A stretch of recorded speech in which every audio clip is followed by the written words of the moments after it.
Господь Бог сказал через Иоиля Сиону, то есть церкви, следующее. «Трубите трубою на Сионе». Нам следует трубить трубою, то есть всегда предупреждать братьев, которые простаивают в вере, не ищут откровений Бога и, не дождавшись чуда, жалуются. Нам следует трубить трубою на Сионе. «И бейте тревогу на святой горе моей».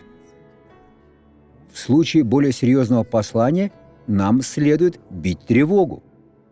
«Да трепещут все жители земли, ибо наступает день Господень, ибо Он близок». Это было написано почти 3000 лет назад. Иоиль жил более 2000 лет назад. И нам нужно осознавать, что день Господа близок. Давайте трубить трубою на Сионе. Давайте подготавливать людей. Отец, во имя Иисуса мы молимся. Мы очень нуждаемся в Господе. Мой Бог, помоги нам во имя Христа, чтобы мы выполняли Твою волю. Только Твою волю. Мы хотим, Бог, выполнять Твою волю. Во имя Иисуса я прошу и благодарю.